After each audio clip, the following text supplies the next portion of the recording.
Ready to start? Bismillah ar-Rahman ar-Rahim. Nahmadu wa nusalli ala Rasulil Kareem. Can we just go over the usul, the three opinions, the three usul quickly before we start? Luqman, can you remember the usul? What does Imam Abu Hanifa says? Bismillah ar-Rahman ar-Rahim. Imam Abu Hanifa says, even if he makes qiraat in one rakat of the first rakat, the tahrima is valid. Right?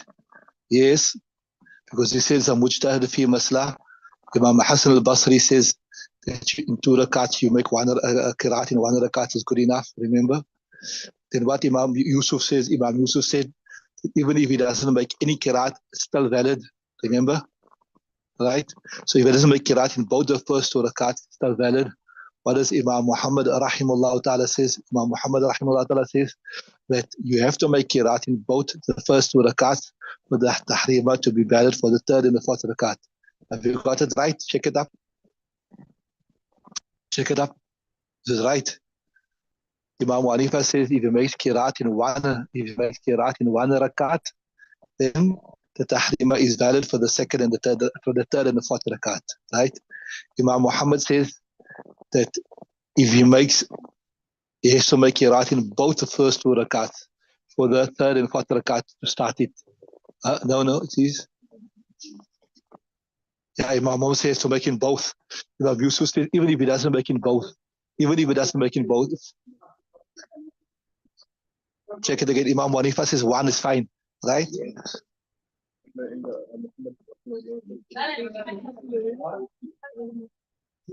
Yeah, that's right, sister. So Imam Muhammad says one is fine. Even if you're making one, it's fine. Even if you're making one, it is fine. And Imam Yusuf says even if you're making no to rakat, right?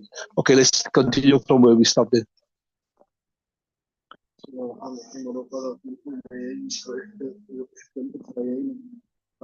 ولو قرأ في ولو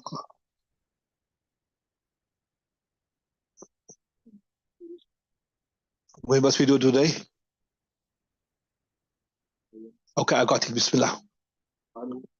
No, I don't have it.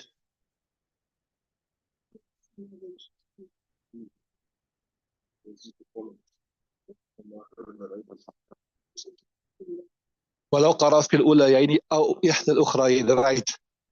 Okay, right. Bismillah. تفضل. Read it.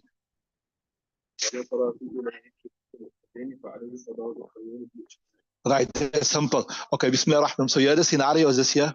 ولو قرأ في الأوليين. He made qiraat in both the first rakat and the second rakat, right? And then, so that means the first shafa is complete. The first shafa is 100% done, right? Then in the third and fourth rakat, he either read in the third rakat or the fourth rakat. He never read in both. So what do we say? فعليه قضاء الأخريين بالإجماع. Upon him is qada of the last two ijma'an. Why? Because look at the first one is done, is sorted out, right? The second two, we say he started the second two because he made qiraat in the first two, so the tahrima is valid. So the tahrima is valid. So if the tahrima is valid, that means he entered into the second two rakats and he never completed it, or he never made itmam of it because he only made qiraat in one. So that means he made an incomplete third and fourth rakat. Because he made incomplete third and fourth rakat, they have to make qada of that, right? Read the next one. Right. ولو قرأ في الأخريين.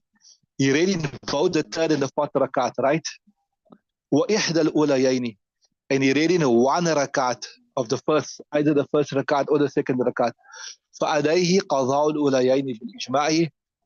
According to all the ulama, he has to make qada of the first two, right? So let's just analyze it quickly.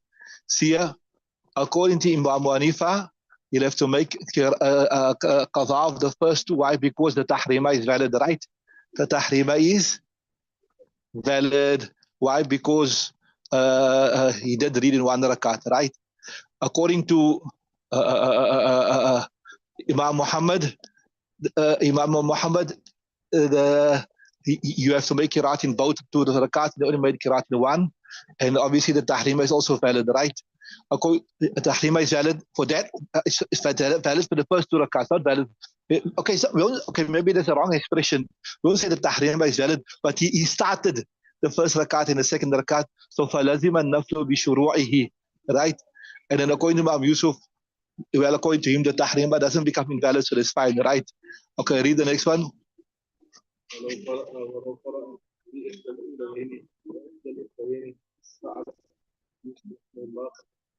Okay, just give me a pen there. I don't have to ala here. So the I just got ala. So it's fa'ala, eh?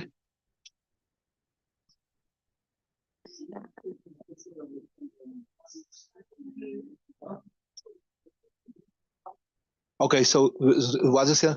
وَلَوْ قَرَأَ فِي إِحْدَى الْأُولَيَيْنِ, if you read in the first of the first two, وَإِحْدَى الْأُخْرَيَيْنِ, so what is that there? He made a 4 rakat salah, right?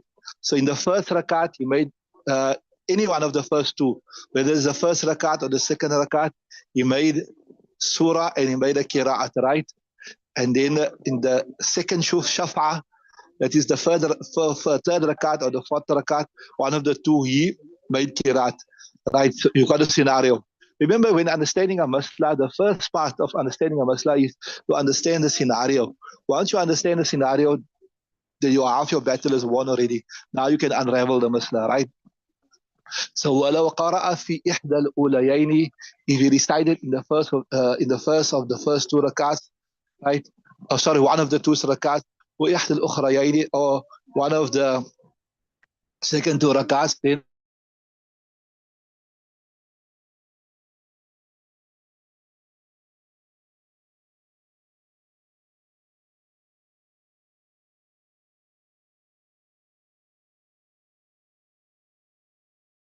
so the first two rakats are not valid because you never make qiraat in both, because remember in Nafil Namaz you have to make qiraat in all 4 rakats. So you have to make qadha of the first two because there was no complete qiraat, right?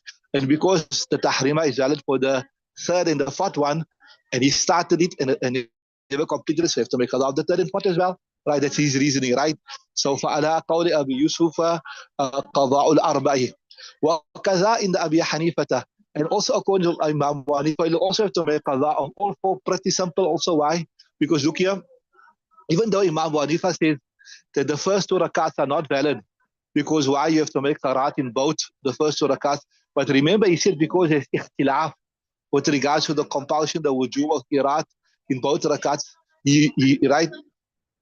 So the tahrima is valid still, and because the tahrima is valid, that means going into the third rakat is correct, and because he did not complete it, he has to make qada of that also, right?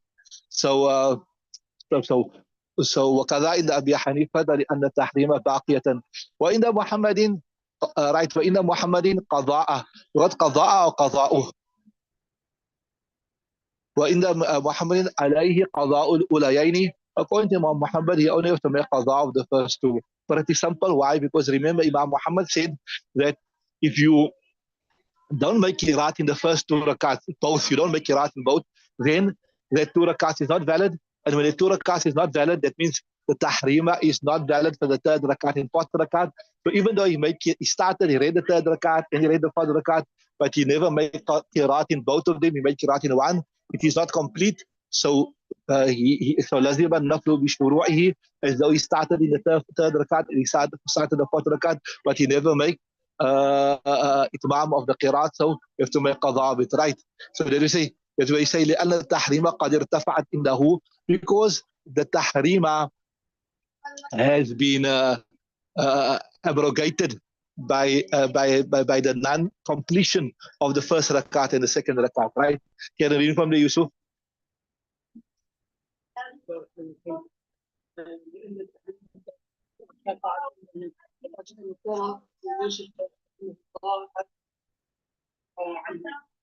قال رويت لك عن ابي حنيفه رحمه الله انه يلزمه القصاص بين محمد رحمه الله لم يرجع عن روايته عنه قرأ في احدى الاوليين لا غير قضاء 4 عندهما ان محمد رحمه الله قضاء ركعتين ولو قرأ في احدى الاخرين لا غير قضاء 4 Yeah. So what happened in this ibarat here, that Imam Muhammad, what was the opinion of Imam Hanifa? وَكَذَا in the Abi Hanifata. What does Imam Hanifa say? You have to make qadha of the all four. What go there back to there. وَكَذَا in the Abi Hanifata. And like that also according to Imam Abu Hanifa, you have to make qadha of what?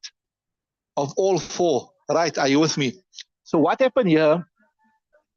Imam Muhammad, he heard this opinion from Imam Yusuf that Imam Abu Hanifa said. Listen nicely.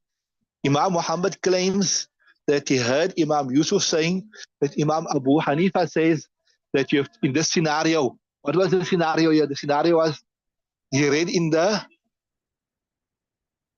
second two. Follow nicely, just follow this nicely. Let's go back. The scenario is this: he made kirat in one of the first two, and he made kirat in one of the second two, right? So Imam Muhammad says that Imam Yusuf says you have to make qadha. Imam Muhammad says that Imam Yusuf said that Imam Abu Hanifa said in this scenario you have to make qadha of all four. Right? I'll say it again. So the scenario is he made kirat in one of the first two rakats and he made kirat in one of the second two rakats. What? He made kirat in one of the first two rakats and he made kirat in one of the two second rakats. Right? Are you with me? So Imam Muhammad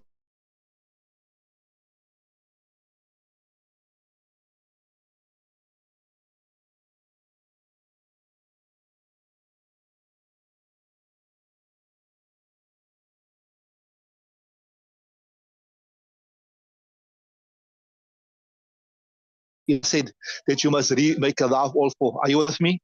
Are you with me? Have you got anything in the Shara there, the Asha? Check in your Asha there. So this is what this means.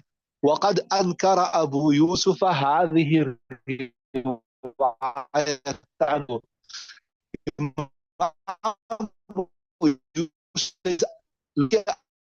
Said that Imam so he says Imam Yusuf was saying وقد رويت لك, I narrated from Imam Abu Hanifa to you Imam Muhammad عن أبي حنيفة from Imam Abu Hanifa أنه يلزمه قضاء ركعتين, that qadha of only two rakats is necessary. Qadha of two rakats is necessary. ومحمد لم يرجع عن روايتي عنه. But Imam Muhammad says no. Imam Yusuf, you did tell this to me. You did say Imam Hanifa said that is four rakats. So he say seems somebody made a mistake here. Either Imam Yusuf forgot that he narrated this, or Imam Muhammad, we won't pass a decision. But here in the Shara, those who are following will understand this here. If anybody wants me to explain this again, I'll explain it again. So the Shari says here, interesting. He says, look here, look at the usul of Imam Abu Hanifa. Whose call as a usul of Imam Hanifa conform to Imam Muhammad's usul or Imam Yusuf's usul?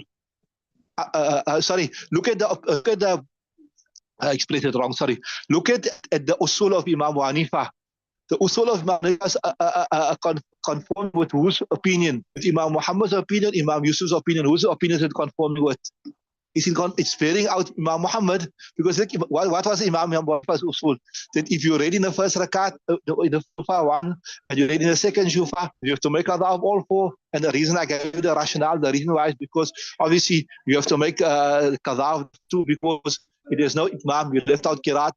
In sunnah, you have to make kirat in all four rakats, you have to make qadha of that. And then also you have to make qadha of the third and fourth, because the third and fourth, the tahrima is valid. So the third and fourth is also the starting was valid, and you never completed. So you see that while Imam Yusuf was saying, no, I never said Imam Hanifa say you must make all four.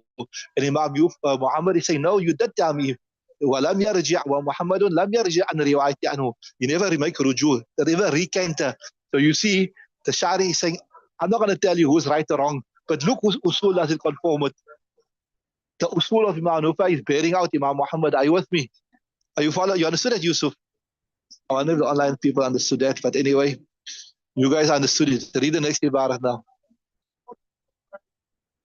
We almost finished with this complex things, almost all of, and then after that, inshallah, we'll come back to normal style. So if anybody's spinning or anybody doesn't know what's happening, just bear with us a few minutes, inshallah. But this is what you call fiqh at its best. What is this?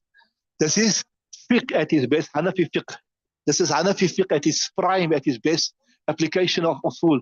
If you understood the usul, you'll be able to unravel all 8 scenarios yourself. Right, carry on. No, I got there, then I got to know, wait. I got ولو قرأ في إحدى الأوليين لا غير قضاء أربعا عندهما. Don't you have it? So let's look at the next one. I wonder, you think the online people is understanding what is happening here? Right. ولو قرأ في إحدى الأوليين لا غير. If it is not clear, they can ask us, inshallah, we will explain it again. ولو قرأ في إحدى الأوليين. Look at this one here. You made in first rakat, in second rakat, you made qiraat, right? لا غير. And you never read in the third rakat, in the fourth rakat, right? قضاء أربعا عندهما. According to Imam Abu Yusuf, you have to, and Imam Muhammad, you have to make 4. I'm sorry, you have to make qada of 2. Pretty simple. Why you have to make qada of 2 according to Imam Hanifa? The first 2 rakats, right? Even though the first 2, ولو قرأ في إحدى الأوليين, he read in one of the first 2. So according to Imam Hanifa, look here, that you have to make qada of the first 2 also, because there's no itmam in there, right? Because you only read qiraat in one, right? And then you have to make qada of the second 2. Why? Because also there was no qiraat in there. And starting the second 2 was valid because the tahrima was validated with making qiraat in the first rakat, right? And then according to Imam Yusuf, rahimahullah ta'ala, even if you never make qiraat in the first rakat, it doesn't matter. The tahrima is still valid. He said tahrima doesn't become batil, right? Right. So in the Muhammadin qada rakataini. According to Imam Muhammad, he'll only have to make qada of the first 2. You can write there on top if you want to. You have to make qada of the first 2. Why have to make qada of the first 2? Because the second 2 is not valid at all. Why is not valid at all? Because the tahrima is batil. Tahrima is batil by not making itmam, by not completing or by not validating the first 2 rakats, the second 2 rakats, as though you never start in it. So even though you never make qiraat in it, as though it is not valid at all, right? Is it clear so far? Right, carry on. So nice exam question. Mention the usul of the 3 imams and then mention the 8 scenarios and give the hukam of each scenario according to the usul of the imam. Carry on. I got there. ولو قرأ في إحدى الأخريين لا خير أربع. Yeah, let's look at the next scenario. ولو قرأ في إحدى الأخريين. So what he did here now, you never make qiraat in the first rakat. Nafil namaz we were speaking about, ne? Because nafil namaz is the one where you have to make qiraat in all 4 rakats, right? Faraz namaz, you only have to make in the first 2 rakats, right? So ولو قرأ في إحدى الأخريين. So the scenario is never make rakat, never make qiraat all in the first rakat, never make qiraat all in the second rakat.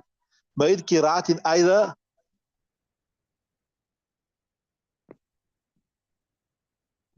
right, and then he made qiraat either in the third rakat or he made qiraat either in the fourth rakat, right? So there's it, right? So ولو قرأ في إحدى الأخريين لا غير قضاء أربعا عند أبي حنيفة. So you will have to make قضاء أربعا عند أبي Yusuf. You will have to make qada of 4 according to Imam Yusuf. Why? Remember Imam Yusuf said that even if the first 2 is not valid, it doesn't matter. Even if the first 2 is not valid, it doesn't matter. Why? Because the starting, the tahrima does not become batil. It is a separate juz. It does not become batil with the incompletion of the first 2 rakats, right? You understood that? So you have to make all 4, right? But وَإِنَّهُمَا رَكَتَيْنِ, according to right, according to Imam Abu Hanifa, you only and Imam Muhammad, you only have to make qada of the first 2. Why have to make qada of the first 2?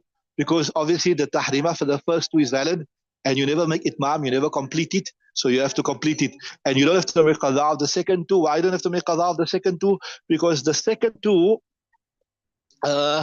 you never started it all. Why? Because according to Imam Muhammad, for you to start the second 2, you're supposed to make qiraat in both the first 2 rakats. And according to Imam Hanifa also, at least you have to make qiraat in one of the first 2 rakats, and you never make qiraat in any of the first 2 rakats. So that means the the second two rakats are totally void, as though you never start in it. So if you never start in it, you don't have to make qada of it. So, right? So you don't have to make qada of it. Right? Carry on. تفسير قوله عليه الصلاة والسلام لا يصلي بعد صلاة يعني ركعتين بقراءة وركعتين بغير قراءة فيكون What you got there after it? What you read again? Tafsiru. Yeah. So now they're saying in this ibara, they're giving basically a proof. They're giving a proof to say why you have to have, like I told you in the Hanafi madhab in particular, you have to have qira'at in nafil namaz, like any nafil namaz besides your farz namaz, whether it is the 4 of Zohr, before Zohr, the 4 before Isha, the 4 before Asr, or even maybe you just read Tahajjud namaz, you have to read in all 4 rakats, or you're reading Chas namaz. Now we've done this in detail. When is it better to read it in 2s? When is it better to read it in 4s? All that type of thing. So any salat, what we're doing, if you read 4 rakats, you have to make qiraat in for all 4 rakats, right?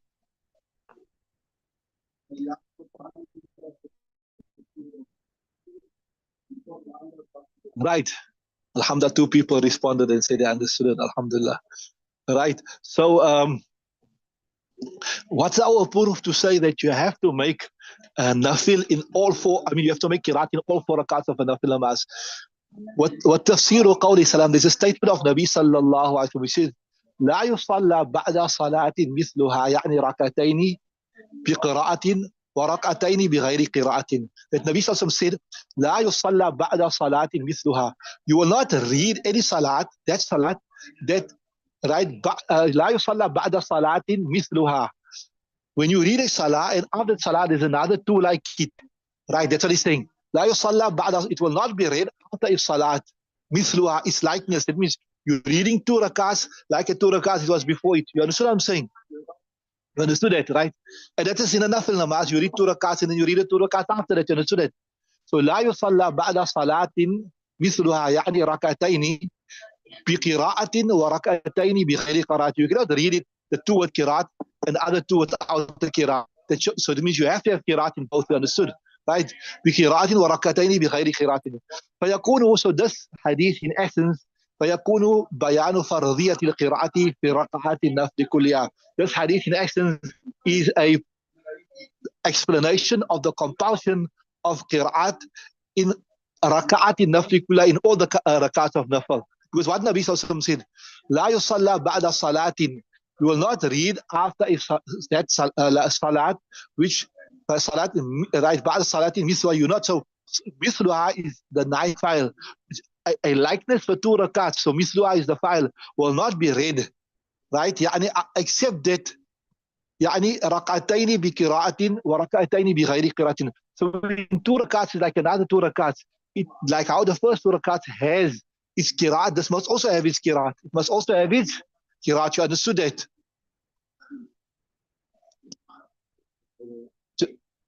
Huh? Where it says there, Kitab al-Asl.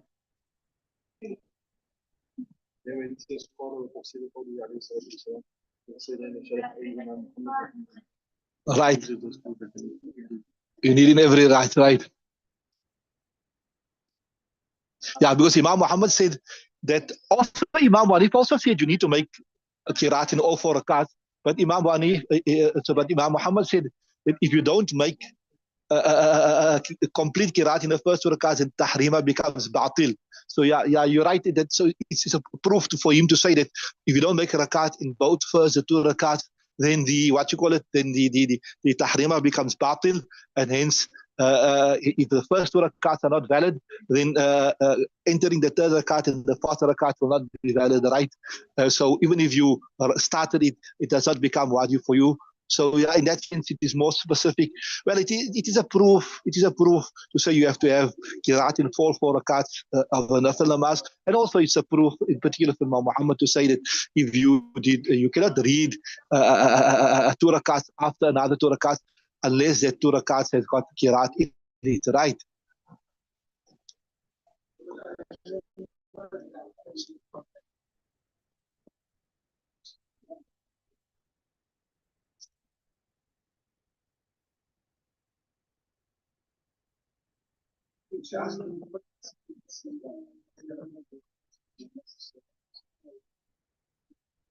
Okay, what's the time? You're going to read a new ibarat.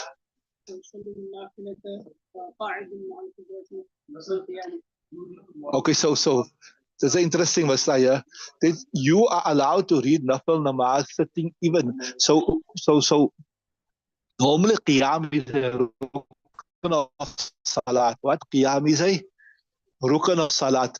If you are able to stand, then you can, and not, if you read your farz namaz sitting while you're able to stand, your farz namaz is not done. But nafil namaz, even without an uzr, even without an excuse, you can read it sitting, but you get half the reward, right? So your Zohr namaz sunnahs, your Tarawih namaz, all these salat, if you decide to sit and read it without a valid excuse, fine, salat will be done, but you'll get half the reward. If you had a valid excuse and normally you read it standing, then inshallah you'll get the full reward. Understood that? So ويصلي النافلة قائدا مع القدرة على القيام لقول السلام. So you can pray the nafil namaz sitting despite having the ability of standing لقول, because of the statement of Nabi Sallallahu Alaihi Wasallam, صلاة القائد على النصف من صلاة القائم. The salat of the sitting person is half the salat of the standing person. ولأن صلاة خير موضوع ولأن صلاة خير موضوع وربما يشق عليه القيام فيجوز له تركه كي لا ينقطع عنه. Look here, the best thing you can do is to perform salah. So if there's a choice between not performing the salah at all and doing it sitting, then what is better? If I say read 4 rakat sunnah, you say no, I'm too tired, but I say okay, sit and read it, then it's better to read it, not to read it. That's what I'm saying, right? صلاة القائد على النصف من صلاة القائم ولأن الصلاة خير موضوع. And while we're discussing this, just I want to mention to you, salat is the best place you can be. The order of what is the most virtuous ibadat you can do? Sometimes like you have big nights, Laylatul Qadr or Nisful Shaban or whatever. What is the best ibadat? The best ibadat is first what? Is salat. And obviously there's no comparison between farz salat and nafil salat. Obviously a farz salat is the most virtuous. Then after that is a wajib salat. Then after that is a sunnat muakkada salat. Then after that is your nafil and your mustahab, right? So if you got a choice between just like engaging in nafil ibadat, etc., then obviously if it's not one part of the makruh times, right? Then the best ibadat a person engaged in is what? Nafil salat. And after nafil salah, what is the next best ibadat you can engage in? Luqman? After nafil salat, what is the next best ibadat? The online people can answer if they want to. Put this. Say loud. Recitation of the Quran. And then after recitation of the Quran, what's the third most virtuous ibadat a person engage in? This is now particular for like big nights, Laylatul Qadr, Nisfu Shaban, etc., to engage in the zikr of Allah subhanahu wa ta'ala. But there's an exception to the rule. There's one place where there's something more virtuous than nafil salah. What is it? Who knows? Online people can tell if they know. There's one place where something can precedence over nafil salah.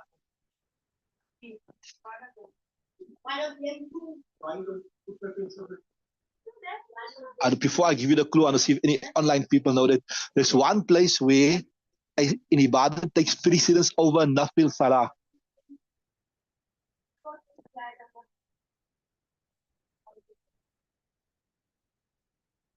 If I give you the clue, you're going to know it 100%, but I'm not going to give the clue. I'm just giving 2 minutes to the online people to see if they can answer. Let's see if the online people beat you people here. Yeah, okay, so somebody got it. There's one place, your clue is you come from there now, Luqman. You come from there. Where you come from? Around the Kaaba, to make tawaf is more virtuous and engage in nafil salah. And the reason and the rationale is somebody got it right here, mashallah. The reasoning is that obviously there's only one place in the world you can make tawaf. There's only one place in the world you can make tawaf, which is by the Baytullah. There's no other place you can make tawaf. There's no other place you can make tawaf. So when you are by the Baytullah, then you must maximize your tawaf. You must maximize your tawaf. And while we're discussing this, I'll explain another masla to you. You hear this commonly, that they say according to the Hanafi madhab, tawaf is more virtuous than umrah. Listen to this nicely now.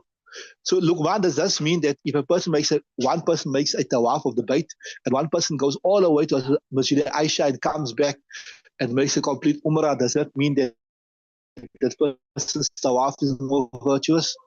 No. It means if you use the same duration of time, like it takes you, for example, 3 hours or 4 hours to make a umrah. What it does? It takes you 3 hours to make a umrah. So you say, no, I'm not going to make a umrah. I'm going to spend the whole 3 hours making tawaf of the Bayt. Then that is the meaning of what the Hanafi madhab say, that tawaf is more virtuous than umrah. So just one on one. If you can't, one person can't say, no, the Hanafi madhab say, the tawaf is more virtuous than umrah. So I'm just going to make a tawaf. I'm not going to go all the way to Masjid Aisha and make umrah. That's not the misdaq. That's not what it means. What it means is if you take the same duration of time and you spend all that time making, so from the time, so me and you live together, maybe Allah Ta'ala will take us one day together, inshallah. So you jump in a taxi together, you go to Masjid Aisha, and then you obviously don your ihram there, you come back, you make it. And from that time that we left together, I'm making tawaf one way. Then that is what is meant when we say, according to the Hanafi madhab, tawaf is more virtuous than umrah. But not to say one tawaf is more virtuous than umrah, right? Okay, we stop there, inshallah ta'ala. Accept. Allah Ta'ala give us health, strength, physical strength, financial strength, psychological strength, emotional strength to visit the Baytullah many times through the barakah of this lesson, inshallah. Say Ameen.